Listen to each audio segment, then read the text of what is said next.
আপনারা তো ইতিমধ্যে দেখেছেন যে আমি নির্বাচনী প্রচারণায় সরাসরি অংশ নিয়েছি।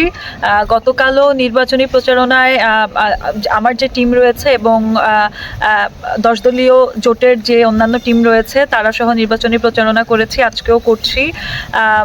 পরবর্তীতে উঠান বৈঠকও অংশ নিচ্ছি।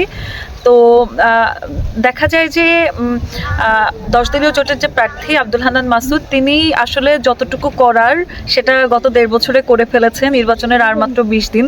20 দিনে আমার আলাদা করে কোনো ধরনের গুরুত্বপূর্ণ ইম্প্যাক্ট রাখার হয়তো সুযোগ নেই, কারণ যতটুকু করার সেটা করে ফেলেছে। আমি যেখানেই যাচ্ছি, যে বাড়িতেই যাচ্ছি, আমি ম্যাক্সিমাম মানুষের কাছে আজকে এটাই শুনলাম যে আমাদের কাছে ভোট চাওয়া লাগবে না, আমরা তাকেই ভোট দিব।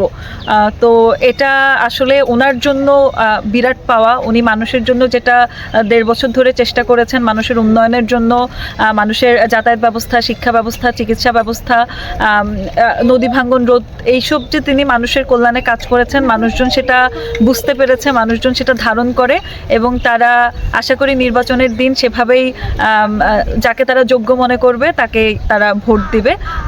এই তো আমি মোটামুটি আমার কাছে মনে হচ্ছে যে নতুন করে আসলে তেমন কিছু করার নেই। হয়তো সবার সাথে আমি একটু দেখা সাক্ষাৎ করতে পারি, এতটুকুই।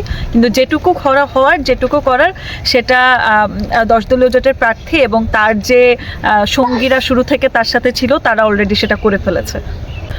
আমার কাছে মনে হচ্ছে যে এই যে আমি যে বাড়িগুলোতে যাচ্ছি, এখানে তো ম্যাক্সিমাম মানুষজনেরই খুবই বয়স হয়েছে, বয়স্ক, কিন্তু তারা বলছে যে আমরা এবার নতুনদেরকে চাই, আমরা এবার তরুণদেরকে চাই। তো এটা হচ্ছে 24-এর গণঅভ্যুত্থানের পরে বিরাট একটা পরিবর্তন এবং এটা আল্লাহর একটা নিয়ামত।